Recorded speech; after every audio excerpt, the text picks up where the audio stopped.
object. Artists have taken raw material and created masterpieces.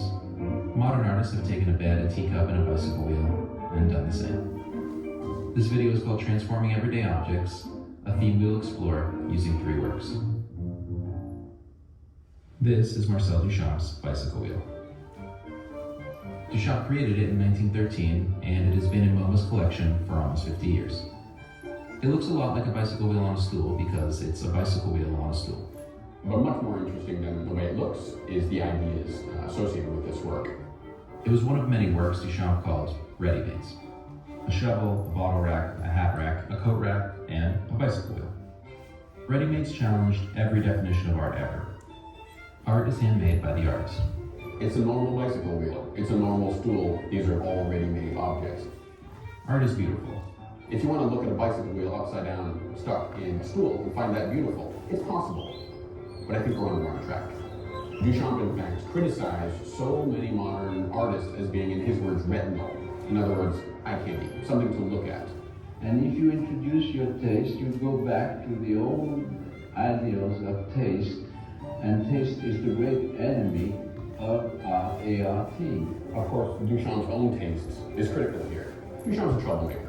We're talking about an artist who questions every single aspect of everything that's stated as a fact. Duchamp was forcing the art world to define what was art. His ready-mades paved the way for modern art for decades. 20 years after Duchamp tried to shock the art world with a bicycle wheel, Merritt Oppenheim was about to do the same with a teacup. In 1936, after having tea with Pablo Picasso and Dora Maar, Merritt Oppenheim returns to her studio and creates this. This object was created at sort of this perfect sort of moment. There were all these artists looking at the world in a totally new way. Oppenheim, a 22-year-old art student, had already caught the attention of Andre Breton, the founder of Surrealism. Breton and the Surrealists believed there was a crisis. Society had become stuck. They believed Surrealism could shock people out of the limits of reality. As Breton put it, we must not hesitate to bewilder sensation. An iron with nails, a metronome with an eye, a fur-covered teacup. The idea that if you alter an object, it alters your perception of what that object is. Oppenheim's teacup was viewed as threatening, repulsive, a woman even fainted. Breton declared it the perfect surrealist object. Oppenheim claimed it was a fluke.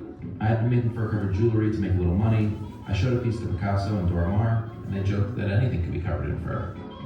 Today, Merritt Oppenheim's fluke remains the definitive surrealist object.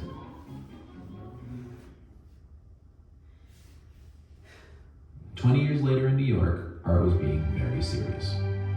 It was called abstract expressionism. It was rooted. It was personal. Enter Robert Rauschenberg. You have to have time to feel sorry for yourself if you're going to be a good abstract expressionist. And this was his response to abstract expressionism. He called it bed because it was his quilt and pillow. It was called art because it was on the wall. Painting relates to both art and life. I try to act in the gap between the two. Critics didn't know what to call it. Was it a painting? Was it a sculpture? Rauschenberg ended up calling it a combine. It was economy. I didn't have anything to paint on. Rauschenberg painted on quilts, pillows, newspapers, bald eagles, garbage, pictures. He helped art to be more than just paint on a canvas. Now it could be, well, a bed on a wall. Bed, object, and bicycle wheel.